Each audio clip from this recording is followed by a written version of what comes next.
Well.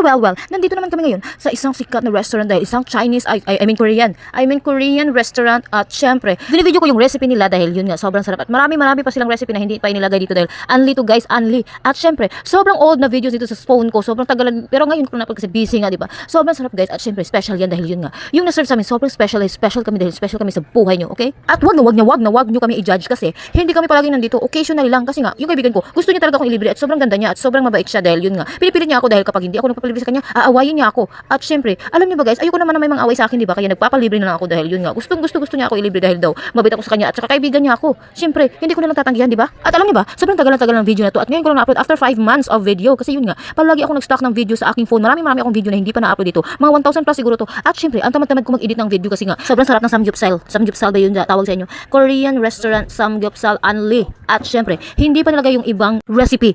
Hindi pa nilalagay yung ibang recipe dahil yun nga, busy pa sila, maraming customers dito dahil sobrang sarap dito at syempre, yung mga customer dito ay foreigner at saka Korean. At alam niyo ba, nagtataka yung mga customers dito dahil sobrang ingay namin dahil kami lang ang marites dito at sobrang ingay namin dahil kami lang ang maingay dito. Lahat ng customers dito sa restaurant na to ay tumitingin talaga sa amin dahil kami ay sobrang ingay talaga. Dahil naamis kami sa food at syempre, yung mga ignorante kami guys, ano yung ignorante sa Tagalog? Hindi ko alam. At syempre, ngayon lang ako napag-upload ng video dahil yun nga, busy dahil sa work at syempre yun nga. Minsan ako nakapag-upload dahil yun nga, nakakatamad mag-edit ng video at syempre, hindi kayo nag-watch, hindi kayo nag-react dyan at hindi kayo nagko-comment dyan sa video ko kaya ako ay tinatamad, okay? Kung hindi ka pa nakapag-try nito ay syempre, tawagan mo na o i-chat mo na ako dahil gusto kong makatry ka nito at makatikim ka naman nito. Ilibre mo ako at syempre ako na bahala kung saan tayo pumunta. Sobrang sarap talaga guys at syempre hindi talaga ako nagbibiro. Sobrang sarap talaga ng menu at syempre very affordable guys.